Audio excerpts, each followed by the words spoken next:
Ce qui m'a donné envie de faire ce métier-là, c'est déjà le monde agricole, c'est un monde assez sympa, quoi, convivial. Et puis les machines, on a quand même des belles machines.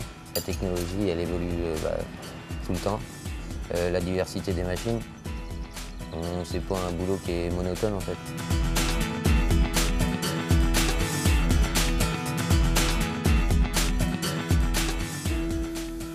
À la CUMA, quand on est en saison, par exemple sur un roomballer ou un autre matériel, le matin on lui fait l'entretien, donc le graissage, souffler.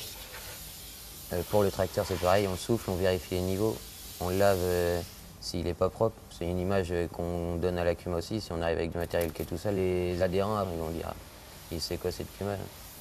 T'as fait le tour du round? Ouais, des chaînes, attention des chaînes. On a vérifié les axes de courroie, voir s'ils sont cassés. Ouais. Pour éviter de... En démonter? Ouais. Pour éviter de casser les agrafes. Ouais, pas de soucis. Ouais. Voilà. Je suis un certificat de spécialisation à Nausée au centre de machinisme. Et du coup, je suis une semaine à l'école et 2 semaines à la CUMA. À l'école, on voit surtout sur les machines, par exemple, on a une machine au bord, ils nous expliquent les réglages et tout. Et à la CUMA, en fait, on le met en pratique. Les deux se complètent, en fait. Former les apprentis, pour nous, c'était une obligation pour avoir des salariés à la suite. Thibaut, c'est un bon élément. Il a su s'adapter à peu près à l'équipe.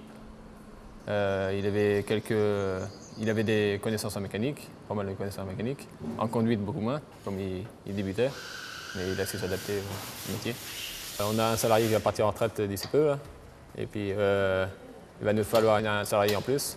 Alors, il a beaucoup de chance d'être embauché. Et puis, un salarié qui est bosseur, il a tout le temps de la chance de trouver des boulots.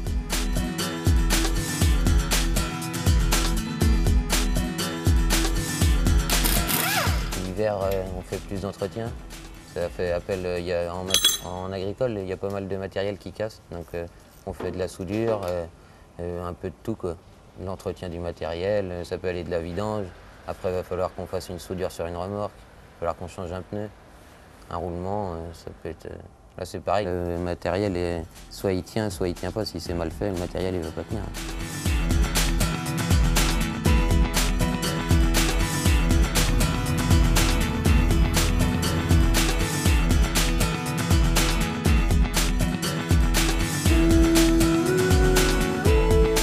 Je vais finir ce tour-là, puis après je vais me rattaquer là-bas. Ouais, puis moi, je vais attaquer...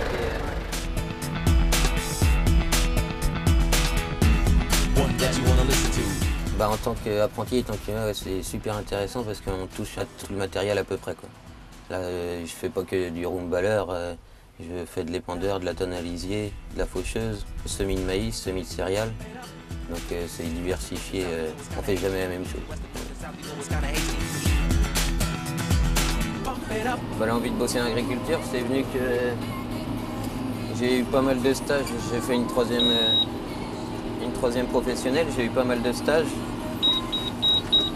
Et il y a un copain de mes parents qui est chef d'atelier dans une concession. Et il m'a proposé, enfin je lui ai demandé, il m'a dit oui.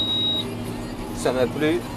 J'ai fait 3 ans en bac pro en mécanique agricole. Et puis ensuite j'ai dit autant se diversifier puis connaître un peu la conduite. Donc c'est pour ça que je suis parti en conduite.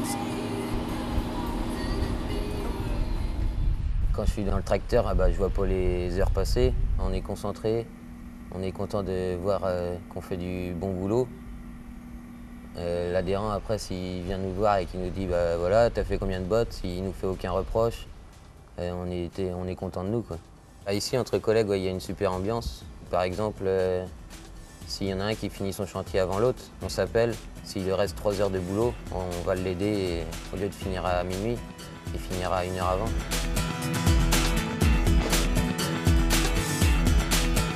Mon avenir proche, je le vois de devenir salarié de la CUMA et puis prendre de l'expérience. Et puis pourquoi pas après devenir chef d'atelier d'une CUMA ou d'une ETA.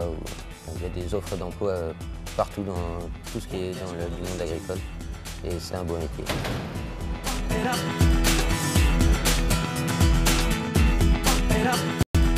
East and west and north and south, you know it's kinda hasty. East and west and north and south, you know it's kinda hasty.